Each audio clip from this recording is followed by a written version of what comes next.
Welcome out there, Galaxy. MBS Weekly here again with another episode with Jimmy and Kenny. Back with some more sports talk.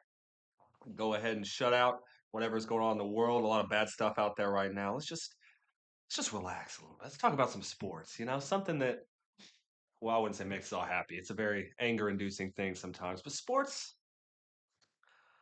just it can bridge nationalities, languages. Sports is amazing. We love some sports here.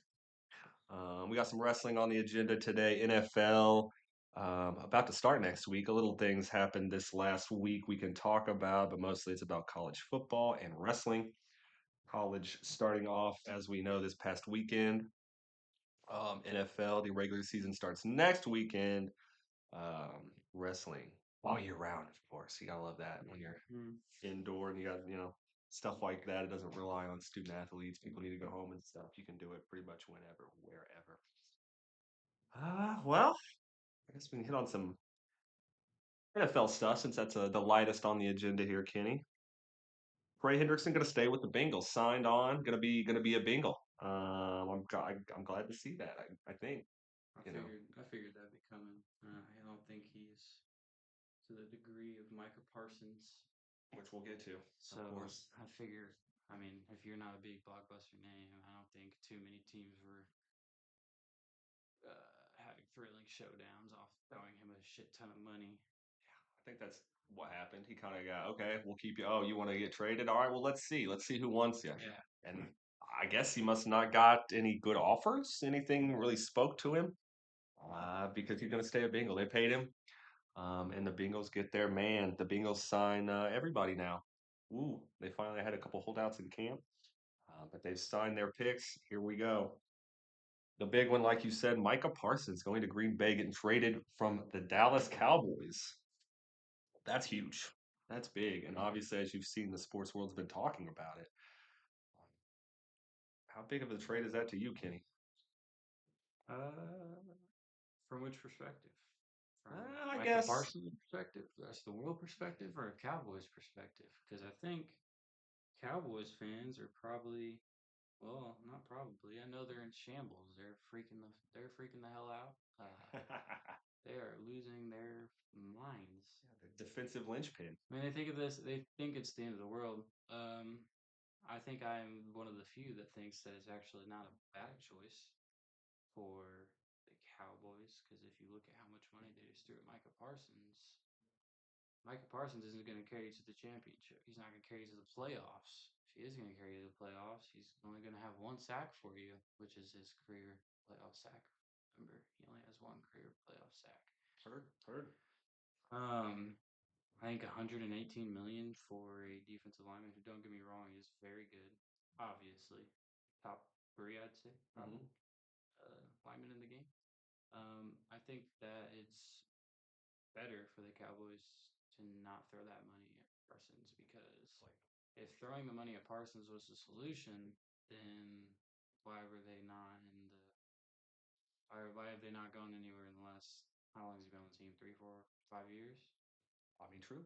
Michael Parsons isn't going to win you a. He's not going to get you past the first round of the playoffs. So I don't think that Michael Parsons was the problem with the Cowboys. Obviously, um, I also don't think he was a solution though either. I mean, obviously with Dak's injuries, everybody says that he's a top three quarterback. If he's not hurt, top five quarterback, top 10 quarterback. I'll give you top 10. I don't know about top Some three. people, I mean, well, Cowboys fans probably think he's number one. Um, Oh, well, I'll hear that. of No. course, I've heard two sides of that coin. That's really a 50-50, honestly. People think that Dak Prescott could be a great quarterback if he's healthy. People think that he's shit either way.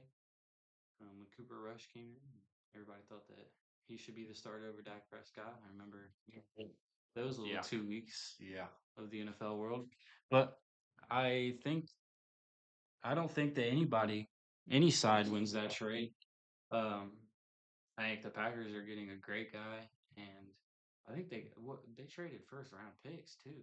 Two, If I'm not two first round two first round picks, picks. $118 million 3-year extension. I think so, yeah.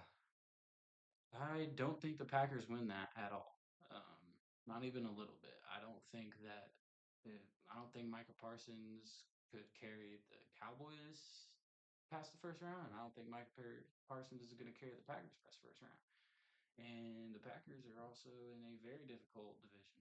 Um, the Bears on the come up. The Bears. So, that's another coin flip. Bears are either going to have a great season, and Caleb Williams is going to mature into his own, or they're going to have a horrible season. I think that they're going to have a mediocre season. I'm with you on that. The Vikings are a great team. Nobody knows how JJ McCarthy's going to do. That's the big unknown right now. But if JJ McCarthy does good, all that Vikings team is by far and away a fucking playoff team. Yeah. You've got what, Addison? You've got Thielen back now in the fold. That would be a good one. Who's that other guy that Oh my God. Oh, that what's his name? You know, he hits that move.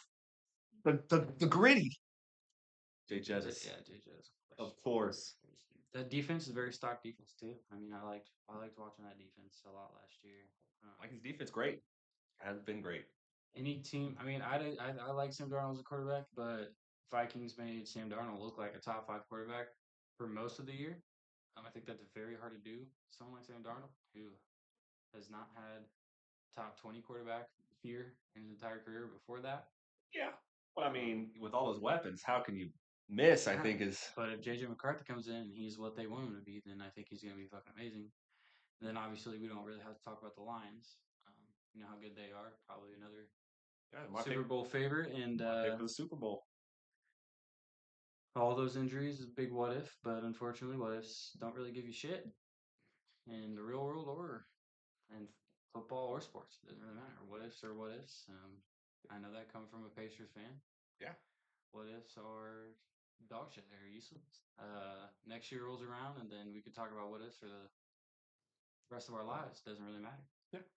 I'll never forget my main fantasy football league. Their draft was moved to the end of the preseason every year, no matter what.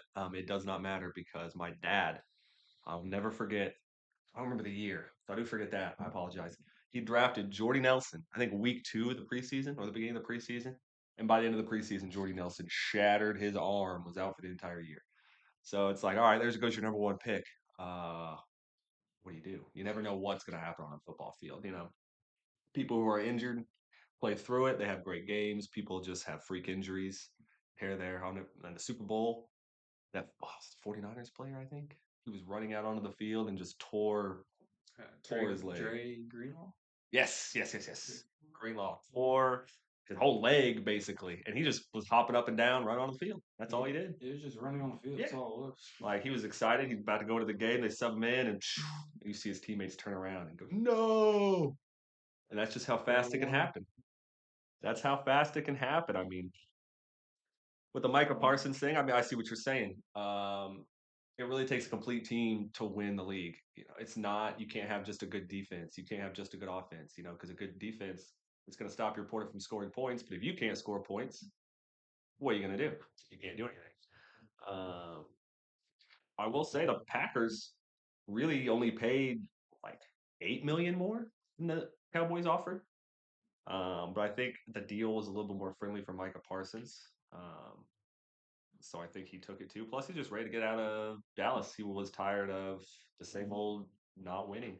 I mean, yeah, they've got the addition of Jordan Pickens this year, but I don't know if it's going to really do as much, you know, as they think. But it's definitely going to be an interesting year for football. That is for sure. Browns, we were talking last episode about how the Browns have a 4 QB room. They're going to stick with that, and then they literally trade Kenny Pickett already. He's gone. See you later. Bye.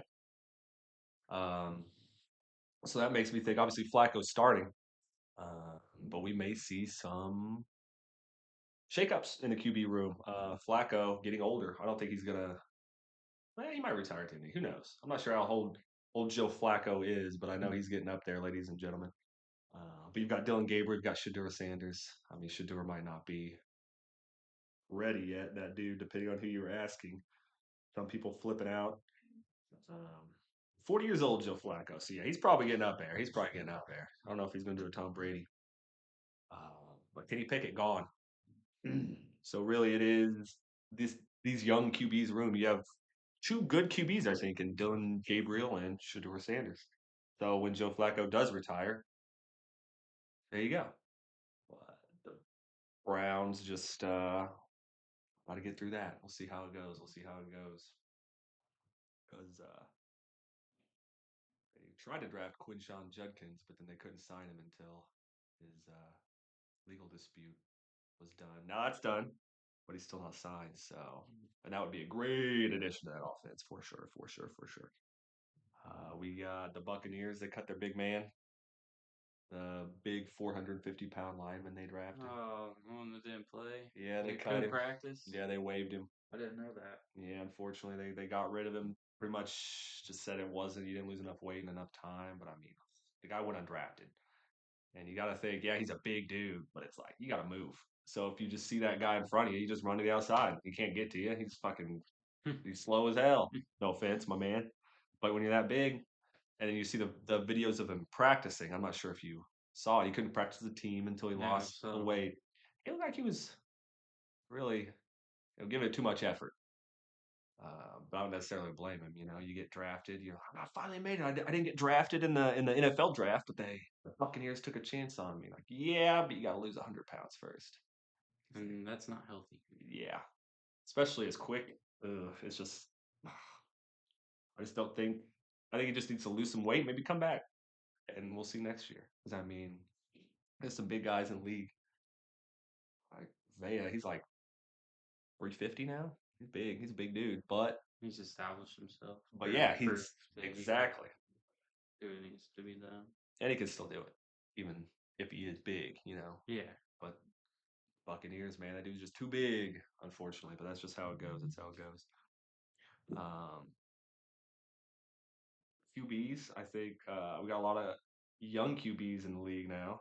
Some aren't starting, but I think Jackson Dart. I think by the end of the year, he's going to be starting for the Giants. I think he's going to be the man to take that franchise.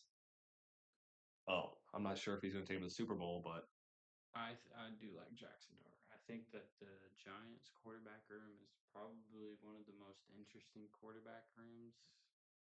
You talked about the Browns one, but I mean you've got Jameis Winston, Russell Wilson, and Jackson Dart. yep, That is a hell of a quarterback room. I agree.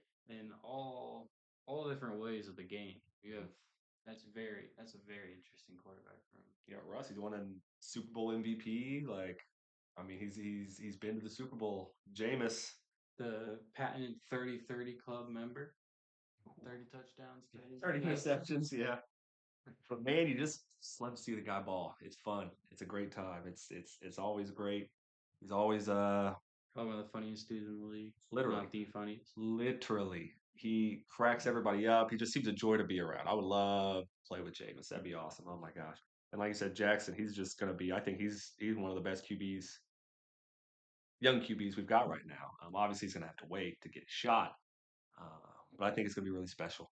I mean, they've got like Cam Scatabo too. I think he's gonna be really good. I drafted him in my dynasty league this year. I also think he's gonna be Yeah, once he gets the nod, I think they got Tyrone Tracy. He's doing great. He's doing great. Uh, but Giants have kind of a solid team. Not too much of a receiving core, but I think the Giants could be another sleeper pick this year. I can see that 100%, 100%. Colts, our roster set. We're ready for the new year, the season to see how it goes. I'm a little worried. I mean, we cut a lot of our guys who, of course, they were great in the preseason games, but you don't have that spot on your 53-man roster. I think a couple of key guys that I wanted to talk about when we made our initial roster cuts. Yeah. Just a couple of names that popped out to me. Khalil Herbert. Yup. I really like Khalil Herbert. I think I really wanted to see him do good on the Bengals. I think that's who picked him up last year. I think so, yeah. And then he didn't end up getting much playing time at all. They threw him in there for a couple of plays. He didn't get anything, and then he didn't play for the rest of the game. Oh yeah. We did end up re-signing him to the practice squad, I believe. So that's good to see. I like seeing that. Yeah, I think he's still got some good runs in him. You know. The other one, Laquan Treadwell, the guy that you were. I had him on my list too. He's right here. Yep. Yeah, you were impressed by what you saw out of him, and then Yeah. ended up cutting old boy. He did not get re-signed. Yeah, I saw that. I was hoping to see his name on there. Um, Joe had a couple of good plays in the preseason that we also talked about him.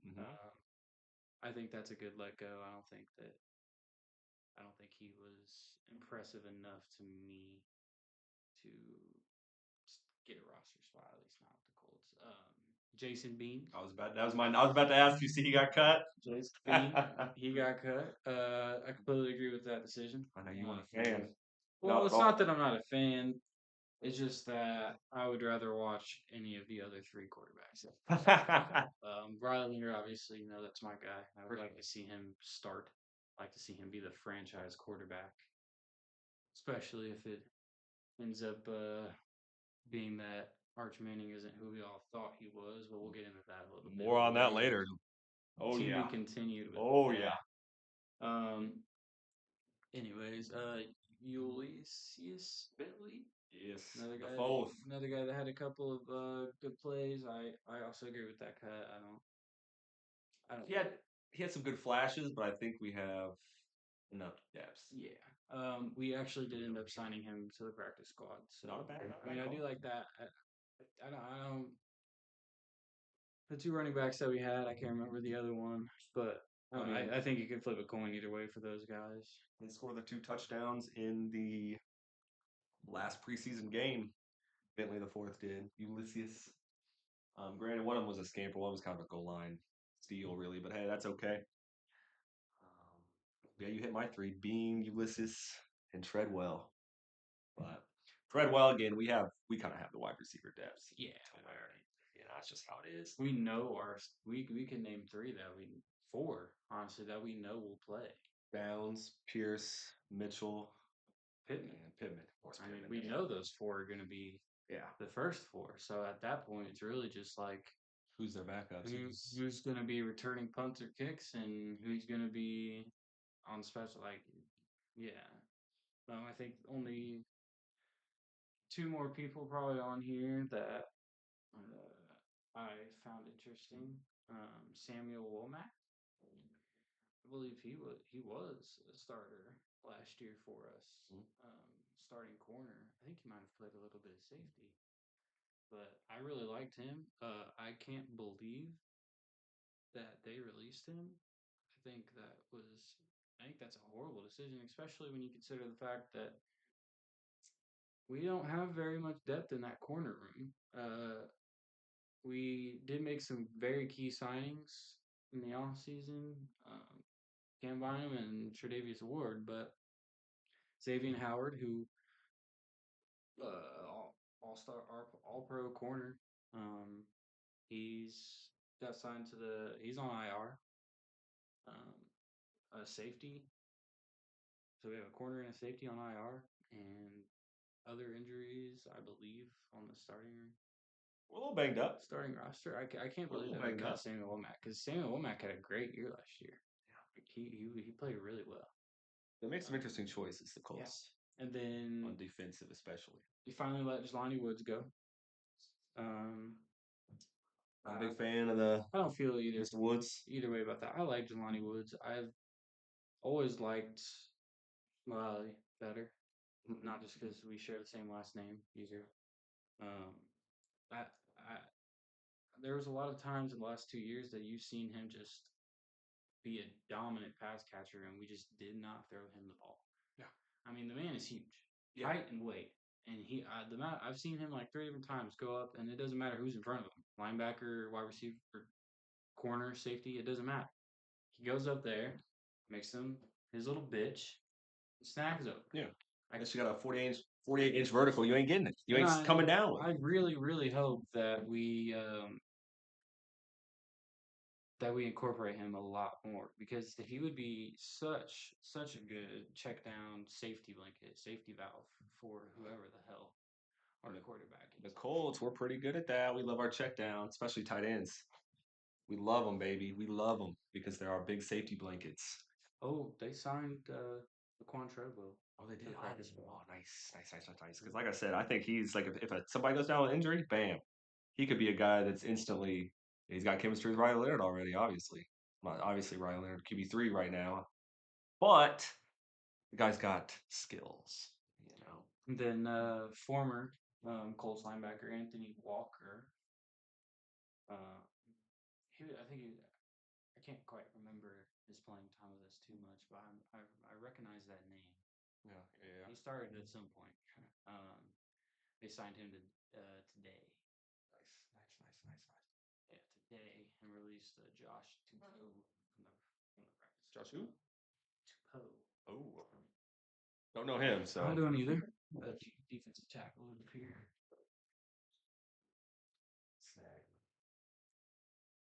another veteran. Yeah, so I think that covers the latest transactions Yeah, on for the sure. roster. I mean, Seeing anything else that the Colts could surprise us this year. I know I was the pessimist when it came to the record this year for sure. You were quite more mid. I was tell like, you exactly what it was. You had them going 6-11. yep, that's what I thought. 6-11. And I had them going 9-8. 9-8. So I'm starting off losing 6 out of their first 7 games. Yeah, I feel kind of bad about that. But man, I just don't think we're going to be super great this year. And I'm always the guy who's optimist. I'm the first one. You can come back and give me these receipts at the end of the season and be like, Jimmy, you don't know what the hell you're talking about. I only watched football since I was a kid. I'm not analytic. That's why I'm not on Barstool or anything like that, ladies and gentlemen. We're just two regular guys, talking about the game. We don't have all kinds of time. Yeah, I dabble. I definitely have a lot of stats I could throw off the brain, but Well, look at you over here. See, that's why I'm like, I'm the interviewer persona almost. You've got the stats. You've got the names. I watch the games. Maybe I'm a poser a little bit. got the shit that makes you say, really? Really, exactly. I said a lot, at least a couple times an episode. Uh, this- I like to learn, ladies and gentlemen. I'm here to learn, especially about this next topic, college football. I've never watched college football really in my life. Have to download the ESPN app. I'm a big idiot. Don't have TV, so thought I could, found some streams every once in a while. I could look on, but I caught the highlights. ESPN app is ordered, so I can watch those college games, ladies and gentlemen. College, a lot of high scoring games. I didn't realize. Oh my gosh. Yeah, defense is it's not very present. Yeah, like I know you've got some defensive guys, but there's some teams putting up 70 points. It's like 70-14. I'm like, oh my God, what the hell? It'll go higher. That's insanity. Oh gosh. Uh, but the ranking system, a lot of, I wouldn't say a lot of upsets yesterday, but some interesting winners. That's for sure. Everybody, we were talking about Archie Manning earlier. Everybody was on Texas, number one. Yay, he's going to be amazing. He's going to do great. Remember, it's Arch Manning. Oh, Arch Manning. Archie Manning would be the father of Peyton, Eli, and Cooper Manning. Really? Yep. Maybe that's who he's got. And his father is not Peyton or Eli. It is the one that did not make the league, Cooper Manning. Not because of skill issue, but injuries punched his career in the mouth and kicked him on the way down, and he never quite got close to the level of his brothers. And that's how it goes, man. We do have two NFL uncles that some of the greatest QBs of all time, and not so great grandfather, but still made the league, so he had to be good at some point. Heard. Well, yeah, Arch Manning, final stat line 17 for 30, 170 yards, a touchdown, and an interception. He also added 10 carries for 38 yards. So using his legs, not super well, particularly, but I mean, he's not running back, so it is what it is. Not a super great showing there. A lot of people thought Texas was going to come out and win. Beat Ohio State. They are the number one ranked team. For now, probably not so much come out. Does it change weekly in college? Yeah. That's cool. I like that. I like that. Yeah. Well, this was the first week of the season too, so these are preseason rankings, and nobody really knows Who's going to be who's gonna good? I mean, you can guess based off who they lost and who they gained, and who's still there and how good they are, but nobody really knows how it's going to go. Crazy now with this transfer portal. I see people just like they'll lose like almost all their starters sometimes. Like people just leave and go to Yeah. another big school. It's like holy crap. People just bounce around. If they didn't like what the assistant trainer said to them on a fucking random Thursday, they could be like, "You, I'm going to our rival." Especially with the NIL money, that wasn't a thing when I was a kid. You weren't allowed to pay your players. I know a lot of like Notre Dame got in trouble for having it wasn't even paying their players. I think it was just they had an academic advisor help some of their players. They had like 2 years of records erased. Um, they're taking it super seriously, but not so much. Now you can pay them; it doesn't matter. That was like the big thing back in the day. Obviously, I've heard some big names were paying their players under the table, but that was obviously not talked about, and that's how some of the bigger names got to be big names. Um, but now you can pay your players, and so now you got people coming into the league, NFL. They're already millionaires. They're making hundreds of thousands of dollars play 1 year in the college. That's insane to me. Oh my gosh! It's like you have the UCLA guy, Nico. He transferred from Tennessee. He wanted more money. He led him to the playoffs, and was like, "Hey, pay me." They said, "Oh no, buddy, you're asking for too much money." So he went to UCLA for the money, I believe, and to be closer to family, which is closer to family. But yeah, his debut kind of similar to Archie's, not so good. Archie did, I think, a little better than he did, though. Nico got absolutely demolished by Utah. Took 4 sacks. I don't even think he got 200 yards. Just got absolutely mauled. Didn't do really anything. But really, like I said, like you were saying earlier with Arch and Nico, maybe it's just preseason. It's the first game of the year. Like it happens. People lose their first game. They still go on to like Notre Dame last year. I heard. I was looking up information. Notre Dame lost their first game. They still made it to the. No, they did. Oh, Nope. never mind. Nope. Oops, my bad. We My won. bad. We won our first game Won your against first game? Texas A&M. Oh, Yep, in College Station. man, I looked at the wrong year then. Damn. Nope. We did lose to Northern Illinois. No, that was it. Yep, yep. That was Northern Illinois. Yeah. And Northern Illinois, at home. Ooh. That was a rough. Yeah. I don't know if Northern Illinois has ever been ranked, but they were after they beat Notre Dame. But Notre Dame obviously came back to win the national championship, and they were ranked, I believe, lower than that going into that game. Well, they made it to the national. They didn't win it, unfortunately. Yeah, they went to the national championship. And this year, Notre Dame, not a great start. But Yeah. Notre Dame's we like to start strong apparently.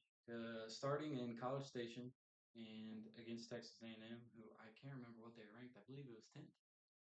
Start the year last year, and we went in there. We took care of business. I think it was like 16-14 was the score, something like that. Not great. Mm-hmm.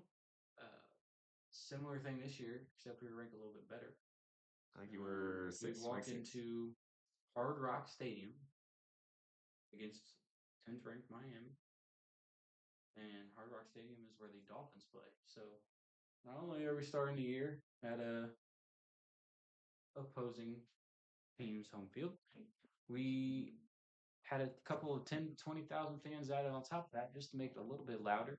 Mm-hmm, mm-hmm. And I'm not sure why we went with CJ Carr as our starting quarterback, who's never played a college snap in his life.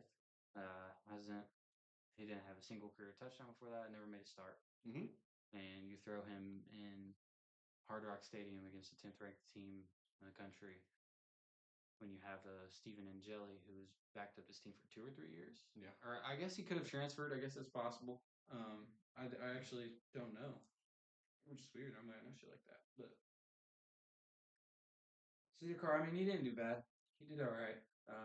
Definitely a lot of. I think what happened with him, what happened with Arch Manning, very similar things. I think they treated them exactly how they were. Basically, first time starters. I think Arch Manning had a couple of starts last year. But they treated them like first year starters and didn't really let them expand the field. I mean, if you look at both the Texas and the Notre Dame game, a lot of checkdowns, a lot of 2 yard passes down the field and let your receiver do it. So I think it would have been hard for either one of them to be able to make things happen. unless they're using their legs. And obviously, it's great to have a mobile dual threat quarterback. But when it comes down to the fact that, oh, I can't throw this 2 yard check down, I have to run. The quarterback isn't going to look great when you're not even allowing him to have a route 10 yards down the field, other than 1 or 2 times a game. Not to mention this Carson Beck guy, the starting quarterback for Miami, seems to be pretty good from what the internet says. Transfer from Georgia. Yep. I don't think he is good. Yeah, not just because of the fact that You beat your we team last lost. night. I hear you. I mean, if you look at two of those, I mean, that probably what's going to end up being the top 3 catches of the year. Okay, yeah, let's talk. Let's talk about that. I'm giving no credit to Carson Beck for that shitty throw. That No was credit. awful, which makes it even better catch for that Yeah, the receiver. 99 times out of 100, that's an interception. Oh yeah, oh But yeah. that's 7 points that wouldn't be there. That's 7 points that Miami doesn't have, and Notre Dame wins that game. That's ridiculous.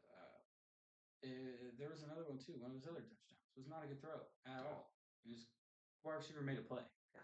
So I think that Carson Beck is not. I mean, it's not just like he left Georgia and all of a sudden became a Heisman favorite. He's not.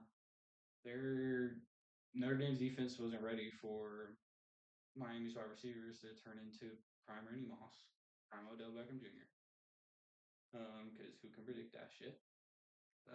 Yeah, I'll give you that. And I think Miami got a couple of lucky plays, and I think that's why they came out with it. I don't think that they outplayed Notre Dame as bad as what it looked like during most of the game. I know the score ended really closely, but 27-24. yeah, watching that game pissed me off too. I mean, you have well, I think 20 seconds pre snap. We have no timeouts. We have the ball, and we get a sack. We get sacked. That's cool.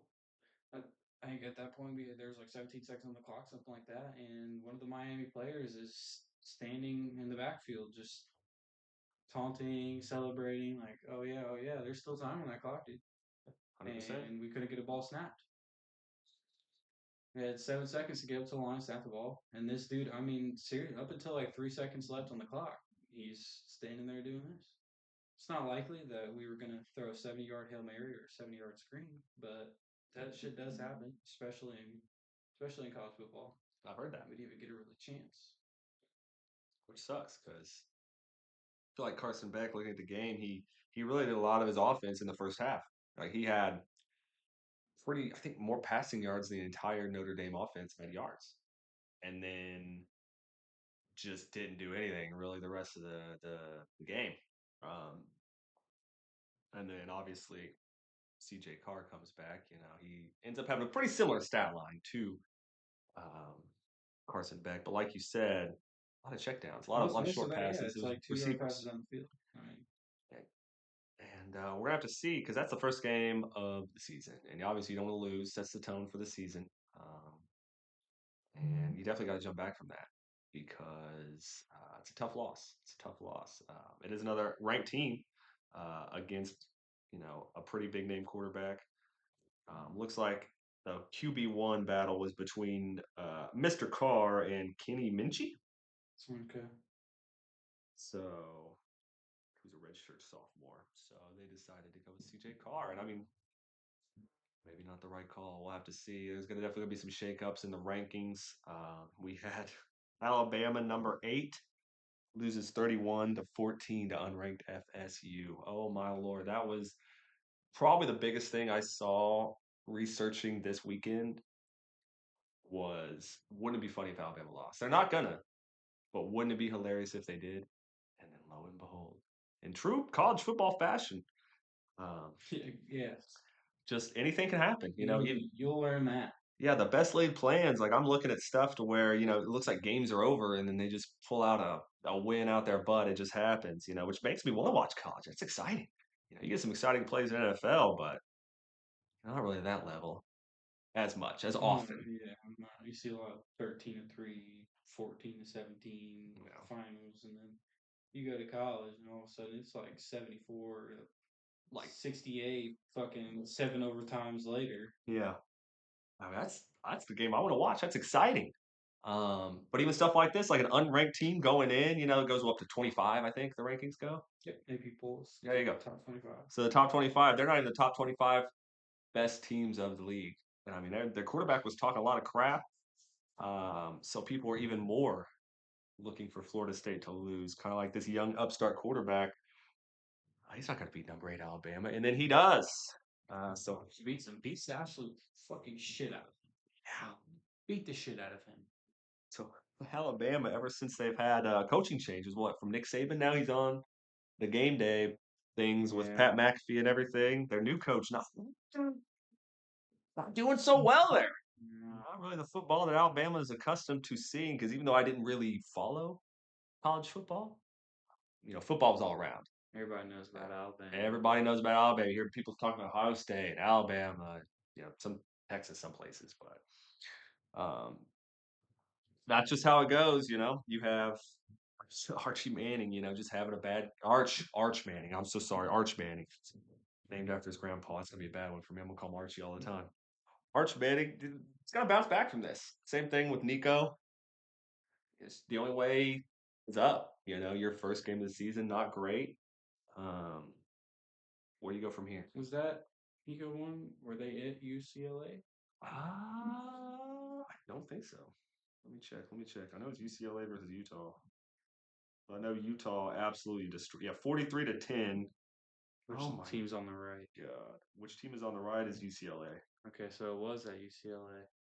Oh my God. So you get beat at home?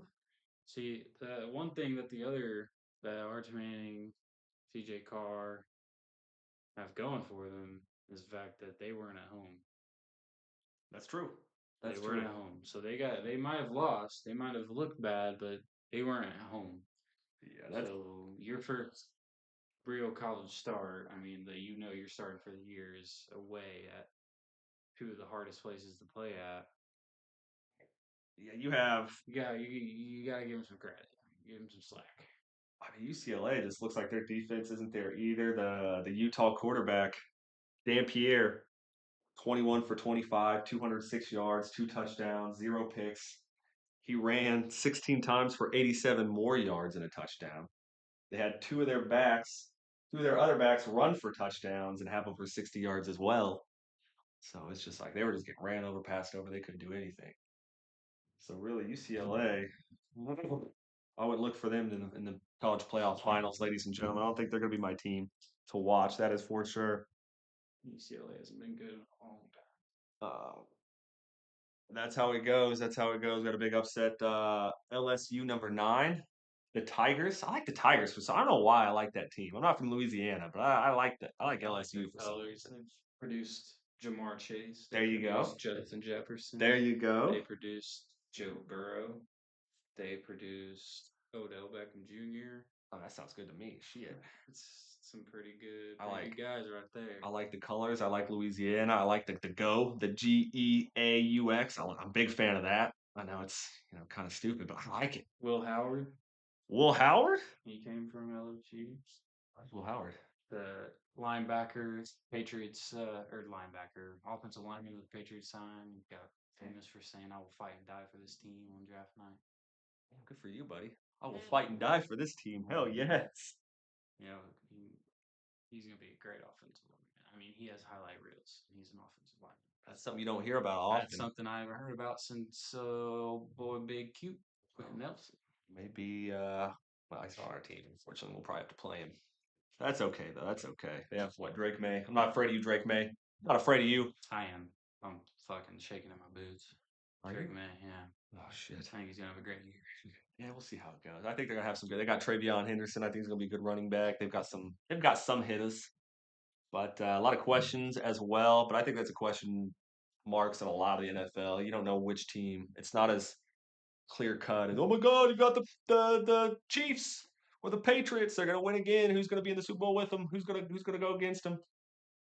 Sometimes you have your little things in there. That's just how it goes. But LSU number 9 beats number 4 Clemson. They shut down the run game. Like Clemson couldn't get anything going. It was very interesting. You had Lee Corso pick them. He obviously retired. That was a big one yesterday. I had to research the lore of Lee Corso, and you admonished me for that, saying I should know him. He's big in college football. I didn't know that. He was there when game day started. He was a player, a coach, and obviously now an analyst. Um, his picks yesterday, 6 for 6. It was his retirement game. He picks LSU to win. He picks FSU to beat Alabama. All of his picks hit. You gotta love that. A man who obviously knows ball, who knows what he's talking about. And obviously a great retirement to him. He's like 80, so I'm not sure how much movement he'll be doing. But hey, he gets to relax. He's earned it. He's earned it. He's earned it. Um, but yeah, so a nice intro to college football. Definitely gonna have to download ESPN. Got my app now, so I can watch the games. I'm interested to see how it goes. How these rankings match up and everything like that. Maybe I'll have to download college football. 26. It was free last week. I don't think it's free anymore though. Crap. Maybe they'll keep it for this weekend though. I don't know. We'll see. I think you get a 10-hour free trial. Really? Yeah, that's what I got. Okay, maybe I'll try that then. Yeah, it's fun. If you have Game Pass. I like the Road to Glory. That's cool. Yeah, that's all I play. Yeah, that's fun. Anything else? That's fun. That's fun. Oh, but I suck. I'm not very good. I always wanted to play football, but ladies and gentlemen, I'm 5'9", a buck 40. I'd get destroyed. I'd catch a pass and they'd see half of me in the end zone and half of me in the stands. They destroy me. But I'll be damned if I wasn't the best damn equipment manager Shelbyville High School, middle school ever had. Good times rock and roll. Good times rock and roll. But we'll have a lot more football to talk about throughout the season. The NFL about to kick off, like I said, next week. Well, actually, technically this Thursday, really. You get that Thursday night football game. Watch it on Peacock if you have Peacock, ladies and gentlemen. Peacock getting the shaft. Is it Peacock? I think so, yeah. I thought it was Prime. Oh shit! No, I think Prime gets Sunday night games. Prime gets Sunday night games, and Peacock gets Thursday night games. I'm pretty sure is what it is. I think it's Monday night games. It is Peacock. Peacock, yeah, Peacock gets Thursday because I added it to my queue. I saved it, so I don't miss it. Or YouTube TV if you have NFL Sunday ticket. I am which not doing I that. do. Oh my god, I do. ladies and gentlemen, ESPN, the new app.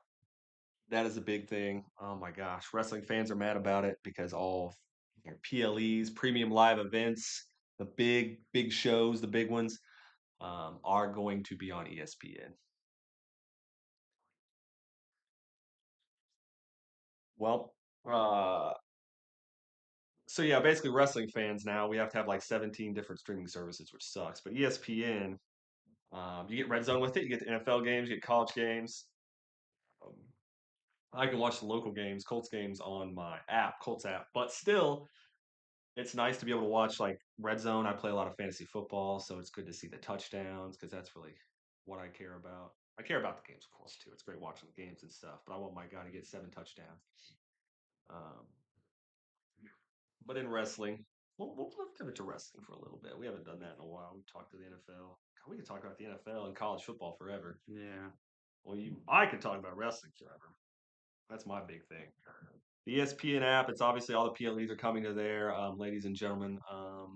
Before you could watch it on Peacock. Peacock was the thing. You could have it. You could have all the old wrestling shows, all the old PLEs. Used to be called PPVs, pay-per-views, but we moved them to PLEs now because it's a pay-per-view. You paid per view. You go and watch them once, and you have to pay again. PLE, you can watch as many times as you want because it's on that streaming service. But all the PLEs are going to ESPN. And now ESPN's $30. Well, it doesn't seem like that huge of a deal, but the problem is wrestling fans, a lot of them don't watch sports. I do. I love sports. Hell yes. I know a couple of my friends the same way. But a lot of wrestling guys just watch wrestling. So they don't want to watch this. They don't want to pay $30 to have to watch wrestling. But with the ESPN app, you also get Disney Plus, you get Hulu, you get Red Zone, you get college football. Like you get a lot with it. But if you only like wrestling, I can see where they're coming from. Because with wrestling, I know you don't watch wrestling too much right now, Kenny, but let me break this down for you, buddy. You got Monday Night Raw on Mondays on Netflix. That makes sense. Yes, Monday Night Raw. Monday. You see, you're picking up what I'm putting down. You got Friday Night SmackDown. Can you venture a guess what day that is? Saturday. You son of a mother! You did that on purpose. Friday Night SmackDown is obviously on Friday, ladies and gentlemen. You have to have Paramount Plus to watch that unless you have live TV. Really? Oh, I'll just wait. It gets better. Do you want to watch AEW?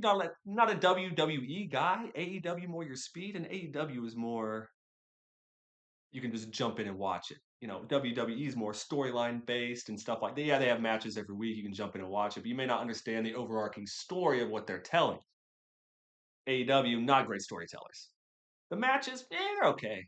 Don't get me wrong. I don't really particularly like their style of wrestling.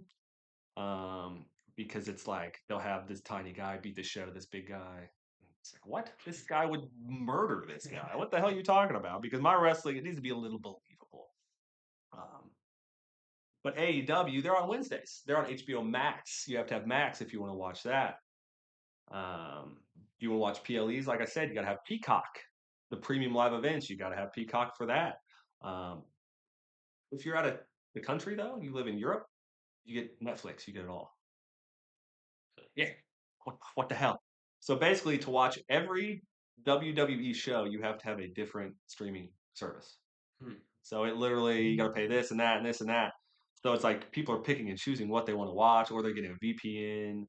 Paying $80 a month for a VPN or whatever, and then or a year or whatever, and then your IP address looks like it's from Europe. So then you can get on Netflix and watch everything.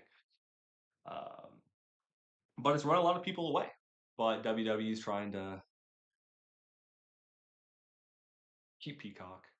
So now they're giving Peacock NXT because NXT Oh. is the developmental brand for WWE. Guess what? That's on Tuesdays.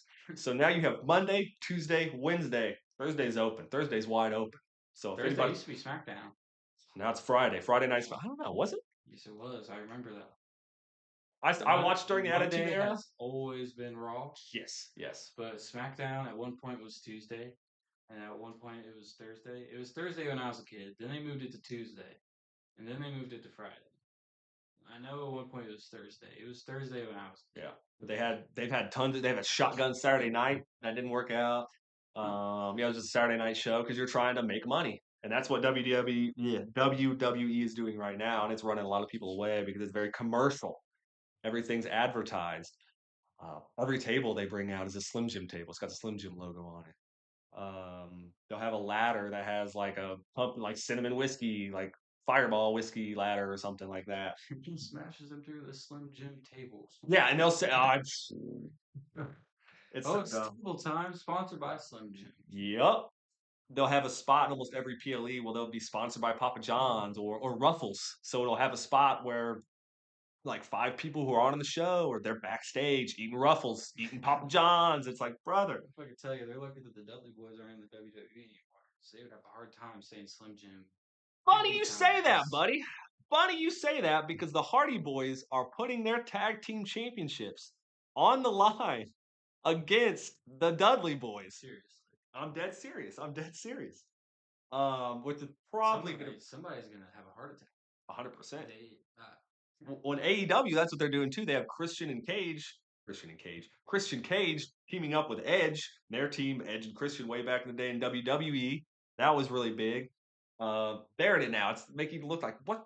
What year is it, Kenny? What are we doing here? I mean, it's not good enough so that you need to bring back nostalgic people in order to. I'm glad you brought that up, Kenrod. I'm glad you brought that up because the thing is, we have a lot of talent. So it makes me think, why are we bringing some of the old guys back? And granted, those are in other promotions. I think, oh my God, I think Hardy Boys versus Dudley Boys. The Dudleys is going to be on TNA, and then AEW has Christian and Edge versus other people. Because right now you have WWE and you have AEW. They're the big guys. They're the big top guys. Then you have WWE's developmental, which is like NXT, but they're also partnering with TNA, Total Nonstop Action Wrestling. And they've had some big guys like AJ Styles come out, who's big in the WWE now. TNA is great wrestling. Used to there was OVW, Ohio Valley Wrestling. That was like WWE's developmental before they had their own. That's when you'd have those wrestlers and stuff like that. Um, and then AEW has Ring of Honor. It's just there's so many wrestling plus indie shows like because everybody thinks they can be a wrestler now. No offense to any indie guys watching this and stuff like that, but everybody thinks without training they can just jump in a ring and do this stuff, and it's not the case. Like you really need to be trained by Guess what somebody. my ego is telling me? What you can do it, you can get in there and do it. I mean, some people there are naturals, especially if you're athletic. I mean, because it's you have to do a suplex, you have to do this stuff. Yeah, it's predetermined, and some of the spots are like, hey, we're gonna do this, we're gonna do that, then it's gonna go into this, da da da da. You still have to do the spots, and if something messes up, you have to improvise. Like last night, Clash in Paris. Oh my God, one of the worst matches I've seen in recent memory. Nikki Bella came back, and she's which is awful. I've hated the Bellas; they've never been good wrestlers.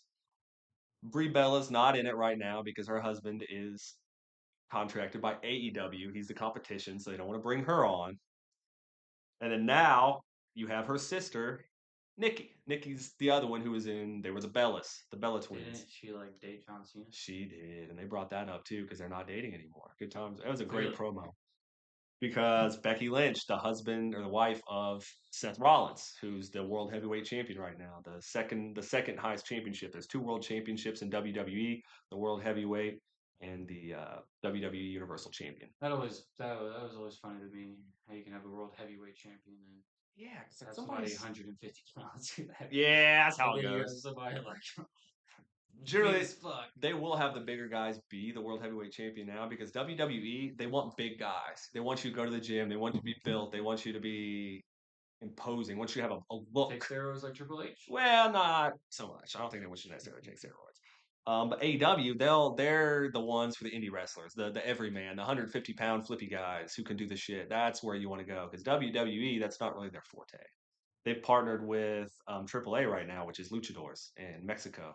So that's kind of some high flying, not as big guys. You know, they have masks and they're doing hurricanranas and stuff like that. Um, but it's changed a lot since the Attitude Era. Obviously, you know things. It's a lot more commercial nowadays. Um, you still have your stars. You know, there's no Stone Cold and The Rock. The Rock's still in it, but he kind of got a bad rap these days because he just comes in to really insert himself in the situation when he doesn't need to. Because kind of nobody really cares about The Rock anymore because You can only come back so many times before people start getting excited about the fact you're gonna come back. It's not not really a comeback anymore. It's just your annual fucking hey, I'm popping in. and he doesn't What's wrestle. up? He doesn't really wrestle. He's just like I'm the final boss and I'm gonna I take a run fucking things. belt and whip the shit out of you and talk about your mom. Yeah, and then Travis Scott's gonna slap you in the face. Which, funny enough, WWE dropped Travis Scott as fast as they fucking got him. Like they Smart. yeah, because he wasn't doing very good anyway. They partnered with Jelly Roll, who granted he lost a shit ton of weight and was training and actually fought a good match. I'll give him credit. Fought? Yeah, Like him and Randy Orton took on Logan Paul and Drew McIntyre, and it was actually a good match because Jelly Roll was getting carted out because he got beat up because he's just a dude, and he rushes back to save Randy Orton, took some more hits. Really, really was a good crowd favorite. Got some good pops. I didn't care for seeing his wife there because I'm here to see Jelly Roll, the wrestler. I don't need to see about his wife. I don't care about his wife. Um, but you see a lot of miscommunications and things in WWE and AEW nowadays. Botches, so to speak. They are getting better, I will say, but like I said, we had a pretty bad one last night.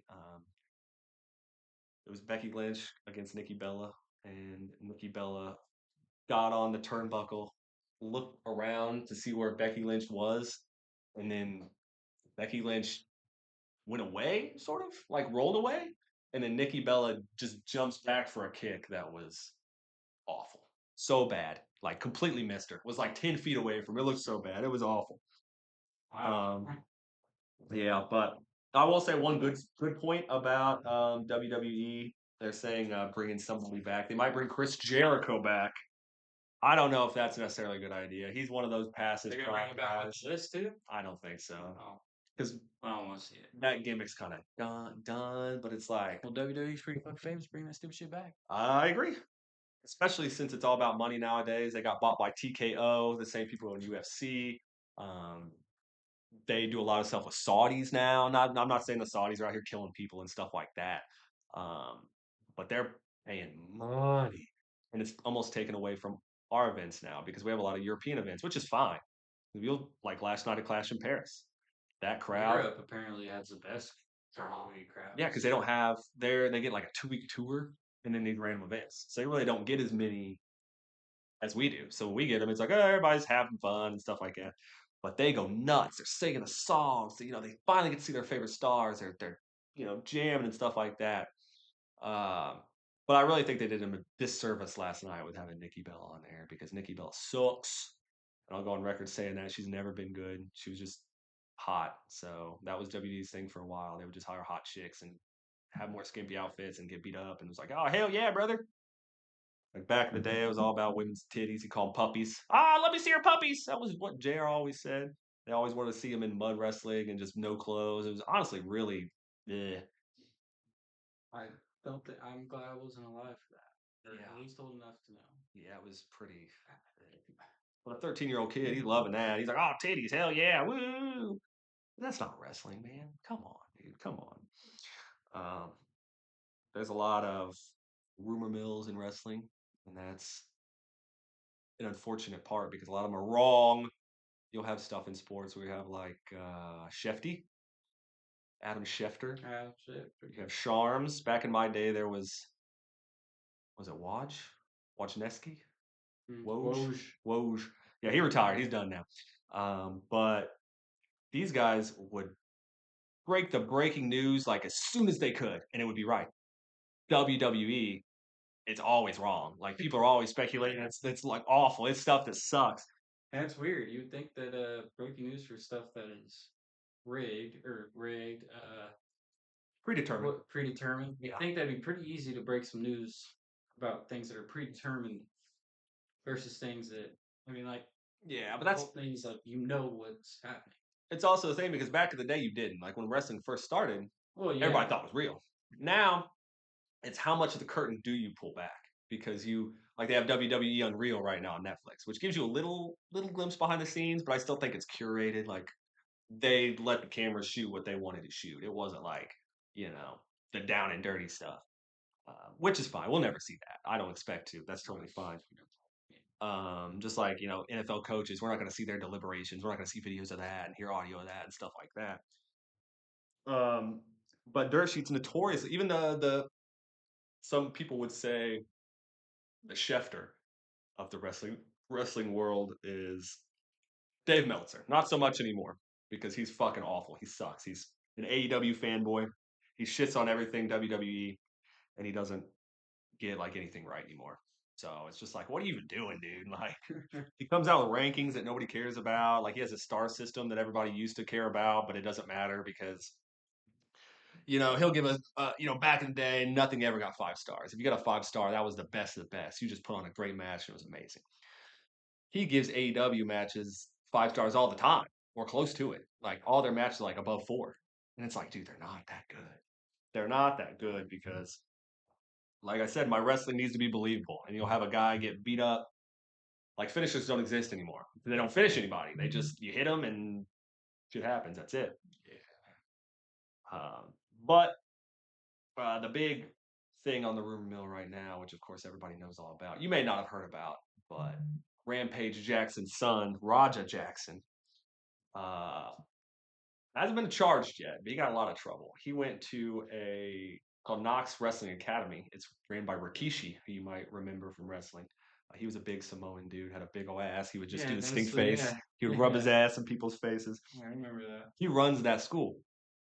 Well, they had Raja Jackson come down, one of his buddies. He wasn't booked for the show. One of the wrestlers was like, hey, you should come check us out. So he came, and one of the other wrestlers thought he would, they'd do an angle. So he walked up and hit him with a beer can. And, they apologized and stuff like that. Everything they thought was cool. And then the dude who invited Rampage was like, nah, or Raja, I'm sorry, not Rampage. Raja Jackson was like, nah, you gotta go in there. You can't make him look, you can't let him make you look weak. He's the one that beat the absolute shit out of him. Yeah. Like senseless head bouncing off the fucking ring. Yeah. Like he came out and when he grabbed him and picked him up, he threw him into the mat and knocked him out immediately. And that was when he should have stopped. But Raja doesn't know what the hell he's a fighter. And granted, his dad said he had a concussion a couple of days earlier, so he shouldn't have been in the ring anyway. A lot of miscommunication, a lot of things happened led to this. But yeah, after he's knocked out, he's just because he's expecting this guy to fight back or someone to pull him off of him. And no, No. But now there's backstage footage, say, where Rogers saying, I don't care, I'm gonna beat the shit out of that guy. They can try to pull me off. I'm gonna beat the hell out of him. And beat the hell out of me did Psycho Stu. He got a lot of injuries, but he's out of the hospital now. His medical bills were pretty much covered by a lot of wrestling people, like Chris Jericho donated. Mr. Beast actually even donated, YouTube creator. Just because it was it's crazy. And Rampage got a lot of hate for it because he was trying to make excuses for his kid, but it's like there's no excuse for that, I mean, man. if it was staged, I mean, that's a really smart idea. The problem was the guy got put in the hospital. Like it could be a work, shitty thing to do. But what people are saying it's not a work is WWE has this thing called WWID, to where it's like the rookies, to where they'll work with these certain schools and look at their rookies first for WWE talent instead of just we'll sign this guy we've seen off the internet, which is what AEW does a lot of the time. They lost their ID scholarship, so they basically can't have WWE wrestlers anymore. They can, but it's not as easy. It's not going to be as easy for them. And plus, Rikishi lost a lot of his wrestlers after that because they got a lot of bad publicity. Yeah, I would imagine so. Yeah, because in a thing where it is like in our business, it needs to be choreographed. Everybody needs to be cool with everything. Like you can't just like if you tell me you're gonna hit me in the face and you pick me up and fucking body slam me, we're gonna have a problem because I wasn't ready for that. Like, and granted, I'll take it. Don't get me wrong, but we'll have some words afterwards because I'm a manager in backyard. Or technically, it's indie wrestling, but we're not professional or anything like that. We do it for fun. We don't, say we're great or anything like that. Maybe one day. Uh, but everybody's got to be cool with it because if you don't know what's going to happen, it just burns into shit like this. Um, but it is what it is. It is what it is. I'll quickly talk about Clash on Paris before we get out of here. I know we talked a lot of football already, but two things I want to talk about. One links back to college football, and it is Ric Flair. I know you know Ric Flair. Of course. He did a promo on this Feinbaum guy who is a college fucking oh my god. I don't think he's a commentator, but an analyst I would say for Yahoo. Okay. Uh just getting on him. It's hilarious because basically he picked Texas to absolutely destroy Ohio State, like murder him and kill him and stuff like that. Ric Flair or the guy he's talking to? The guy he's talking shit about. I was like, there's no way that Arch Manning is a great quarterback. He's going to destroy OSU and he's amazing. And Texas they are the number one team for a reason and blah blah blah blah blah. Ric Flair says, "Dear Mr. Feinbaum, as usual, you are the most absurd and incompetent analyst in all of college football. I'll take Heather Dinich any day over you," which is a woman, so I assume that's bad. Most sports guys don't like women commentators, so. "You should be expelled from ESPN. Every time I see you on the TV, I turn it off. You have 22,000 followers. I have 9.3 million. The fact that you would call out Jim Harbaugh last year and say that he will never be able to coach in the pros, and now he will probably win a Super Bowl, and the fact that you're predicting that Texas will murder Ohio State is insane. Go look in the mirror and find something else to do else to do for a living. You are so embarrassing." Oh my god. So Ric Flair, He's right. yeah, Kinda, 100%. well, I'm not gonna. I don't know about Jim Harbaugh winning a fucking Super Bowl this year, but we'll see how it goes. Eventually, probably. I don't know how bad that guy he's talking shit about is, but he was right about the Texas Ohio State. Yeah, Texas definitely did not beat Ohio State. We saw that. But Ric Flair, always a shit talker, especially in his old age. Oh man, he talked to JR. JR had cancer and he got it. He beat. He's like, "Oh, I beat cancer, everybody. Yay." And then Ric Flair was like, "Oh, you're always posting shit for attention, JR. I can't believe you." And it's like, "Oh my god." And then a week later, Ric Flair gets diagnosed with cancer. So I thought that was pretty funny. Oh my god. But Maybe ironic. yeah, right. It's a little funny to me. I wouldn't say cancer's funny, but oh my gosh. But yeah, Class on Paris. We'll go with that real quick, ladies and gentlemen. Not a super great card, not a super great PLE. I think there was some great matches, especially towards the end. But the open Roman Reigns, Bronson Reed. Roman Reigns beats Bronson Reed in 42 minutes, and he chokes out Paul Heyman afterwards. Um, it's not an entertaining match. It's not good. And then afterwards they had Bronson Reed come out and spear Roman Reigns, and then they tsunami'd, which is Bronson Reed's finisher. You got Bronson and Braun. You got Braun Breaker and Bronson Reed. I'm sorry. Braun Breaker came out of nowhere and speared Roman Reigns after the match. Then Bronson Reed tsunami'd him 4 times to write him off so he can do Street Fighter because he's going to be a new Street Fighter movie. The Wyatt Six, who I fucking hate. Wyatt Six, they're a supernatural tag team, and I hate supernatural gimmicks don't work in wrestling because it's like I said, it's got to be believable. How believable is it that these undead motherfuckers are just beating it? Like, come on, dude! Like seriously, like Bray Wyatt had lightning in a bottle in 2022. You know, with his Fiend gimmick, that was beautiful. That was great. But that was a flash of the pan. It was 1 in a million. It doesn't happen. Supernatural gimmicks don't work because wrestling's got to be believable. I mean, Undertaker. Okay, but his okay. Literally, his whole persona is the dead man risen. There was the Pallbearer coffin match where which is Randy his Orton match. put him in a coffin and Which he is his should have match. died. Yeah, which is his And then all of a match. sudden somehow that same coffin doesn't get buried in the ground, but instead it gets stood up a while later on a stage, and then he busts out of it. Randy Orton caught on fire one time. It was oh my god. There's been so many where okay, I'll give you that. Okay, I'll give you a little bit of that. But they never made it to where it was. I feel like over the top. He was just this crazy persona that was larger than life. I mean, he still played a normal man. It's just yeah, a man that everybody thought would die. yeah. And I'll give you he was undead, quote unquote. But you should The dead man. yeah, like I'll give you What's his name? yeah. But if you watch the Wyatt Six, I guarantee you'd be like, what the fuck is this? Probably. I think there's not too many things that I'm impressed with when I ever watch WWE nowadays. I can't. Kind of got to agree with you. It's really falling apart, and this match kind of highlights that. You have the Wyatt Six versus the Street Profits, which wouldn't be bad. You know, I'm not a big the tag team division's kind of shit right now. I'm not gonna lie to you. Between SmackDown and Raw, there's nobody who's really great. Um, they had the Street Profits come out and dressed as psychos from Borderlands because Borderlands 4 is going to come out, and that's what they've been doing. They had the not the war they were the Viking Raiders, the War Raiders. I can't remember what they were. Oh my gosh, but they came out dressed as Clash of Clans characters. Like we got to stop. Yeah, that was I think WrestleMania or something like that. But we got to like yeah, you got a WrestleMania spot, but hey, you got to dress like these fucking barbarians and a P.E.K.K.A. and shit.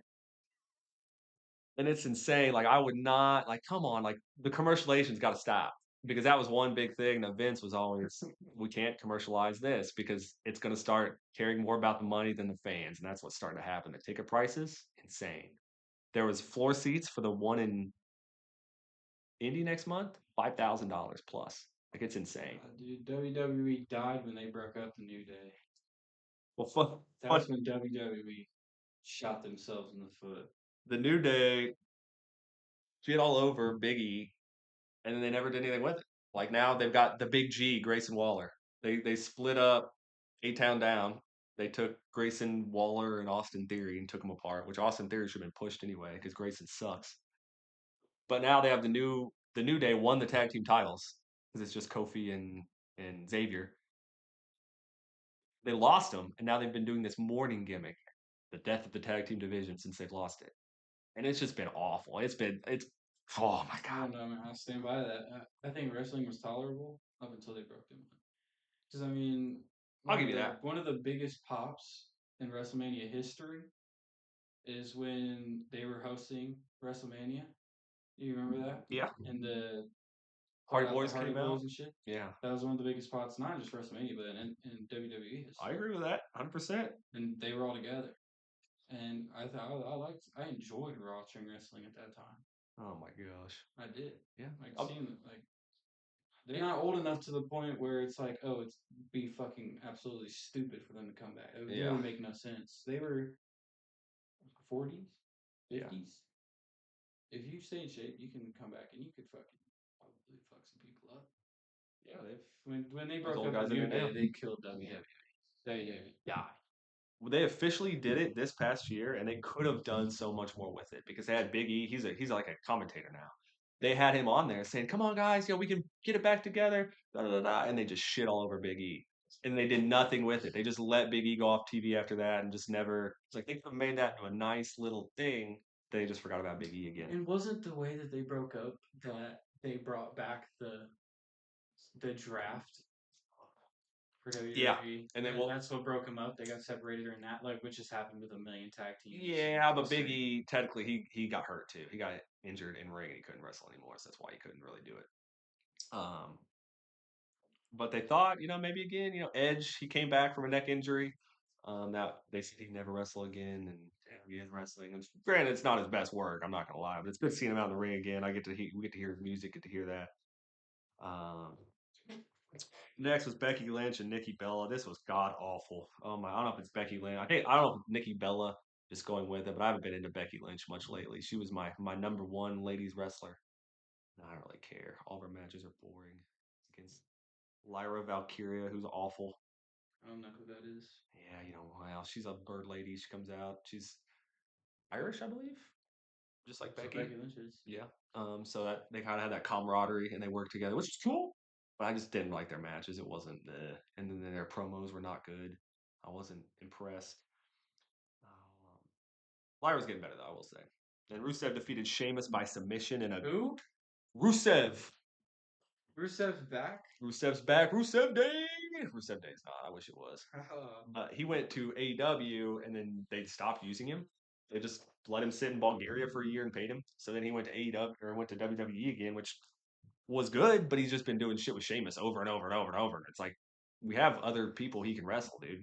Rusev Dolph Ziggler rivalry was probably like that was peak childhood for me. Oh yeah, WWE. Dolph Ziggler is great. I met Dolph Ziggler actually last year. Yeah, he was at he was I go to Squared Circle Expo every year in Indy. Guys, if you don't go to Squared Circle Expo, you should look it up. This year's the 6th year. It's in Indy. It's at the oh my god, some hotel, Hyatt Regency Hotel, I think in Indy or something like that. Yeah, they have a convention every year, and he was their champion. But then he had too much going on, so he quit. But now he's in TNA with his brother. He's a TNA tag team champ. No, he's not tag team champion. Take that back. Nick Nemeth and his brother. I don't know his brothers. His brothers. So. But yeah, Rusev, they had a good old fashioned Donnybrook match, which is basically just like an Irish street fighter, they have Makes sense since like he's Russian. yeah. Well, it's more of like a Sheamus thing. It's like they have like the Peaky Blinders type shit to where they've got shillelaghs and like Peaky Blinders. yeah, they've got like whiskey barrels. Like he did a white noise, which is where you put the guy on your back and then jump off. Yeah, well, he's always had that move. Though. Yeah, well, he did it onto it. He did it from the top of the barrels onto tables, which was pretty Oh. freaking cool, dude. They have Slim Jims on them. They did. They did have Slim Jims. Every table in WWE has Slim Jims now. So we know the sponsor of a table.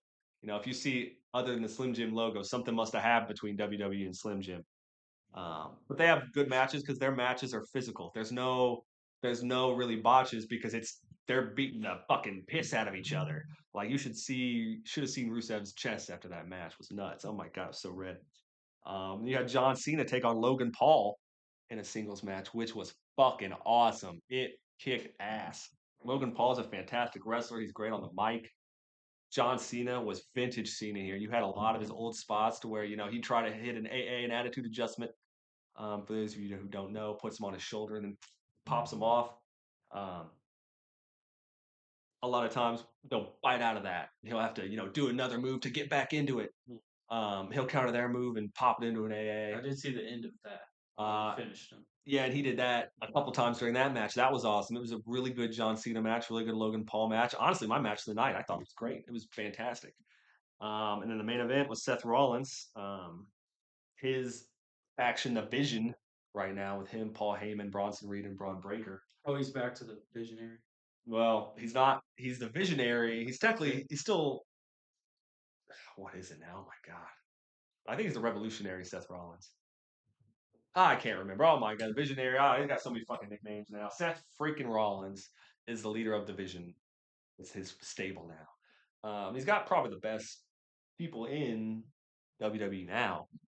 Just a boring faction. They just come out and beat the shit out of everybody all the time. None of the baby faces come out and save anybody. Sounds familiar. Yeah, it's getting really boring. Like Seth Rollins being the leader of a crew that just comes out and beats the shit out of anybody. Shield that you're talking about. That's exactly what it was. Yeah, They weren't good guys. They weren't bad guys. They literally just beat the shit out of everybody. These guys are kind of bad guys. They'll just beat the shit. Well, that's kind of yeah. Anybody who's in their way, they'll come Doesn't out in the matter match and beat them up. whether they're a good guy or whether they're a bad guy. It doesn't matter who they're helping. They literally just seamlessly beat the shit out of everybody out there. But yeah, they had. Great. But That's awesome. they had this time. It's like an anti-hero type thing. Well, all his people were banned from ringside, so he wouldn't have any people. In a fatal four way, anything that has more than two people, so you have a triple threat, fatal four way, 5-man matches, 6-man tags, stuff like that. You almost use really anything you want as long as it's a singles match with more than two people. Interference is whatever; it doesn't matter because the rules don't matter. Don't ask me why. It's just how it is in wrestling history. So in this fatal four way, you have Seth Rollins taking on CM Punk, Jey Uso, and LA Knight. LA Knight is an old dude, but he's fucking awesome. He's great. He should be the world champion in my opinion. Jey Uso kind of He's just really over with the fans. His wrestling abilities kind of, but he's really over with the fans. And then you have CM Punk, who's just great. One thing they need to stop doing though is Bronson Reed and Braun Breaker banned from ringside, which is great because they beat up Roman Reigns after the first match. Great idea there. Well, Jey Uso comes out to make the save. Well, now his ribs are all taped up because he got beat up by the Bronze, trying to save Roman Reigns. Why does he come out in this match all taped up, and then acts like he's just fucking fine? Like people keep doing that to where they get beat up and they get taped up. Like, no, I ain't missing this match for nothing, and they'll do all their moves. And it's like, granted, he didn't do an Uso splash or anything like that, but like he would pick a dude up and then not wince. I mean, I remember back in the day, somebody got hurt like that, then they would play off that. And that's what you got to do. It's got to be believable. Because how am I supposed to believe you have a rib injury if you're not holding your ribs? You know what I mean? But the match was not bad. A lot of back and forth stuff like that. It was a good match. Then you had at the very end, you think Seth Rollins is going to lose. CM Punk's going to beat him and take his title. Seth Rollins literally just won it 29 days ago at SummerSlam. He cashed in his money in the bank because everybody thought he was hurt. Also, something that he's done very similar that they just copy and pasted. Yeah, which sucked. I was that against was Triple H? I believe so. When he was on his crutches and then he just went. And that's literally what he did this time. The exact same fucking thing. He just makes sense. Pop it off, and then he goes back, takes off his brace, and just because CM Punk had literally just won the title, and then Rollins comes out, cashes in, and beats him. And so now Punk is about to beat him. Well, then a masked figure comes up and punches him in the balls. Clearly a woman. So I'm like, is it his wife? Sure enough, it is. It's Becky Lynch. Becky Lynch joins the Vision. But I'm excited about that because I think it's going to set up Becky Lynch and CM Punk. Becky Lynch versus CM Punk. I'm sorry. CM Punk and his wife, AJ Lee, who used to be a wrestler back in the day. The one that kind of had a thing with John Cena. There you go, yeah. John Cena's kind of fucking honed. He was. Well, he's the 17-time champion, man. Starts with the T. Corey? No. Big time. Was. Oh my god, Trish? Yeah. Trish Stratus? You ever think of that too? Oh my god, it was an old time. Fucking hoe, dude. Fucking hoe. A fucking man whore. John Cena, we only got like nine appearances after this. This is a retirement tour. We're never gonna see him again. But people are thinking now, and I agreed. I think the same thing when Becky came out. You have CM Punk and his wife AJ Lee take on Seth Rollins and his wife Becky Lynch. It writes itself. It's too good. And plus, people love to have AJ Lee back right now, and that would be a good move by WWE to get their thing back. So yeah, I guarantee in WrestlePalooza, September 20th, that is going to be our on the card. I would almost bet money. But we have Raw to watch, ladies and gentlemen. You got to cook some dinner, don't you? I think we've let this episode go on long enough. We got chili. Oh, chili? Some for you too. Oh shit! How nice! How nice! Well, ladies and gentlemen, that's it for us at NBS Weekly here with old Kenny and Jimbo. Thanks for joining us. We'll be back very, very soon with another episode. Do not miss it. Thanks for joining us, ladies and gentlemen. We'll see you next time. Bye-bye.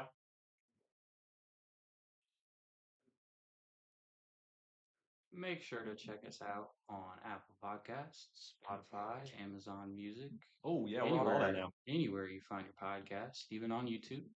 MBS Weekly, all caps, no spaces. Again, that's MBS Weekly, all caps, no spaces.